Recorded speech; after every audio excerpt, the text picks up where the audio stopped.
আসসালামু আলাইকুম রহমতুল্লাহ। সকলেই অবগত আছি মেসওয়াক সম্পর্কে।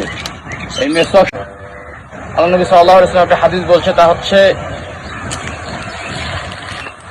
লাউলা নাশুক্কা আলা উম্মতি লা আমারতুহুম বিসওয়াক। যদি আমি আমার উম্মতের উপর কষ্টদায়ক মনে না করতাম, তাহলে প্রত্যেক নামাজের সময় তাদের জন্য মেসওয়াক করাকে ফরজ করে দিতাম। মেসওয়াকের একটা আলাদা রকম গুরুত্ব রয়েছে। তো মেসওয়াকের অনেক ফায়দা বা উপকারিতা রয়েছে। তার মধ্যে দুনিয়াবী উপকারিতা অনেক রয়েছে, আখিরাতের অন্য উপকারিতা অনেক রয়েছে। একটা হাদিসের মধ্যে এসেছে, মহানবী সাল্লাল্লাহু আলাইহি ওয়াসাল্লাম বলছেন যে যখন কোনো ব্যক্তি মেসওয়াক করার পর উজু করে অতঃপর নামাজে দাঁড়ায়, তখন ফেরেশতা তার জন্য দোয়া করে ঠিক পিছনে দাঁড়িয়ে। আরেকটা হাদিসে এসেছে, আল্লাহ নবী সাল্লাল্লাহু আলাইহি ওয়াসাল্লাম বলছে যে তোমরা মেসওয়াক করো, কেননা মেসওয়াক মুখের দুর্গন্ধ দূরীভূত করে এবং চোখের জ্যোতি পরিষ্কার করে বা চোখ পরিষ্কার করে।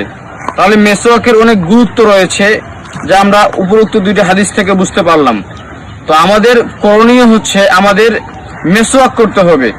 নামাজের সময় যদি সুযোগ পাই, নামাজের শুরুতে উজু করার সময়, তখন মেসওয়াক করব, অথবা যে কোনো কাজের সময়। দেখা যাচ্ছে যে বাইরে গেছিলাম, বাসায় আসছি, আল্লাহ নবী সাল্লাল্লাহু আলাইহি ওয়াসাল্লাম একই কাজ করতেন। বাইরে যেতেন, বাইরে গিয়ে যখন বাসায় ফিরতেন, বাসায় ব্রেক করতেন, এমন সময় আল্লাহ নবী সাল্লাল্লাহু আলাইহি ওয়াসাল্লাম আবারও মেসওয়াক করতেন, অথবা দেখা যাচ্ছে উজুর সময় মেসওয়াক করতেন। তো আমাদের উচিত হবে, আমাদেরও কাজ হবে যে মেসওয়াক করা। সেটা হতে পারে যে কোনো সময় মেসওয়াক করা, বেশি বেশি মেসওয়াক করা। মেসওয়াকের অনেক রয়েছে, উপকারিতা রয়েছে।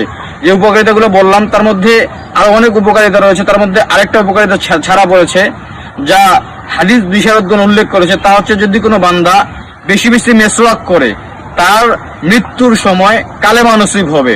আল্লাহ নবী সাল্লাল্লাহু আলাইহি ওয়াসাল্লামের উপরোক্ত কয়েকটি হাদিস থেকে আমরা বুঝতে পারলাম মেসওয়াক অনেক ফায়দামান বা অনেক উপকারী একটা জিনিস, একটা কাজ। আমাদের মেসওয়াক করতে হবে। আল্লাহ তাআলা আমাদেরকে বেশি বেশি মেসওয়াক করার তৌফিক